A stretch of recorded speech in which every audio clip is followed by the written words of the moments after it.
Chapter 6. Kamini Kadoka Aditya began reading the pages of the diary with great focus.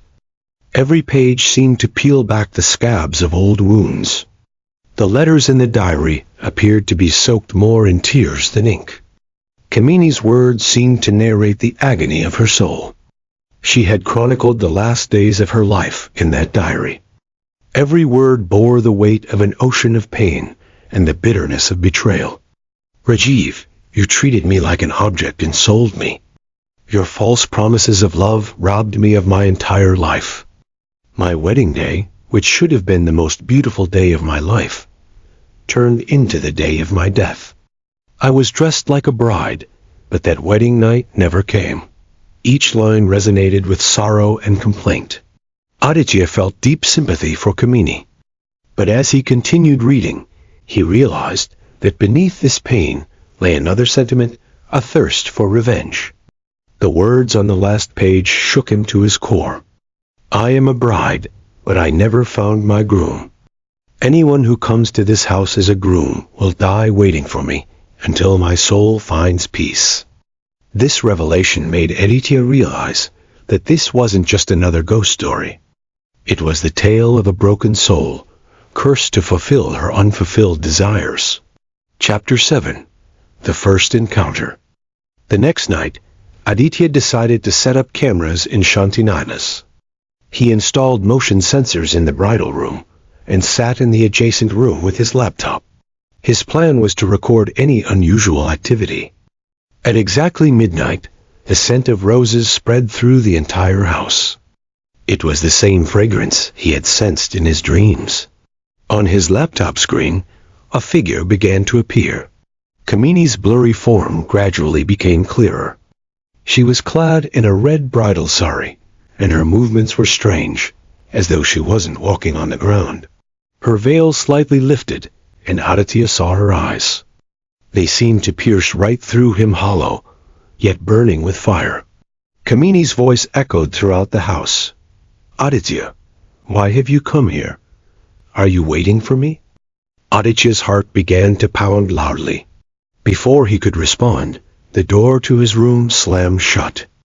The lights flickered, and when he turned around, Kamini was standing right in front of him. Her beauty was otherworldly, as though she belonged to another realm. Her eyes reflected a peculiar mix of love and anger. Leaning close to him, Kamini whispered softly in his ear, Can you give me the love that your mortal world has taken away from me? Aditya froze.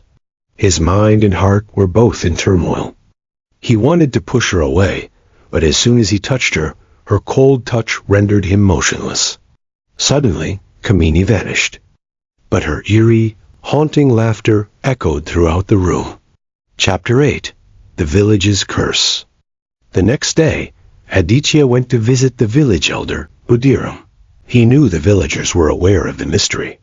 Budiram lit his bidi and began to speak. Son, Kamini was an innocent and beautiful girl, but her love turned into poison for her. The night she hanged herself was the first time Rajiv felt the weight of her pain. Budiram explained that after Kamini's death, Rajiv's condition deteriorated.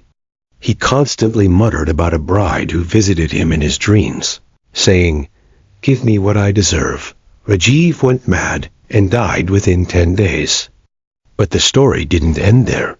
Every man who stayed in Shantiniva's either died or lost his sanity.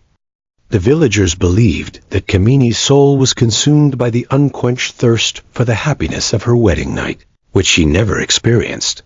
Budiram warned Aditya, People like you who go there don't return. Kamini only wants one man. Until she finds her groom, no one will have peace. Chapter 9. The seduction deepens that night.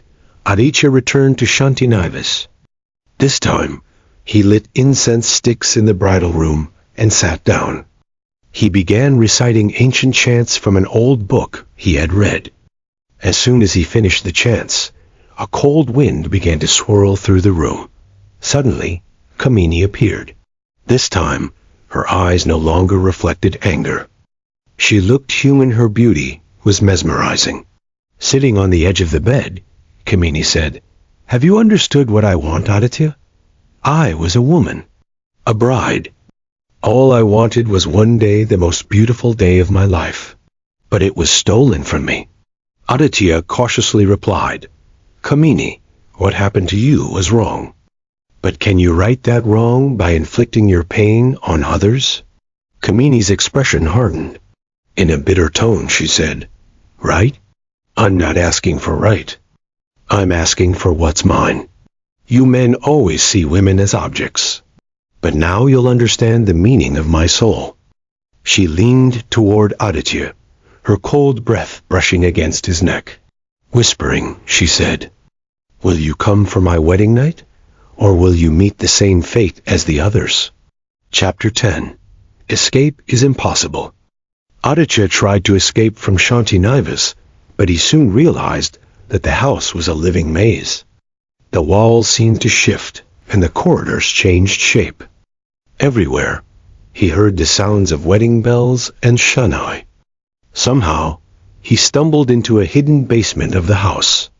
There, he found remnants of Kamini's past her wedding dress, jewelry, and a painting of her. He also discovered an ancient text that described how to free her soul. But before he could read it, Kamini suddenly appeared. This time, her face was twisted with rage and pain. "You cannot leave me, Aditya. You've entered my world, and now this house belongs to you.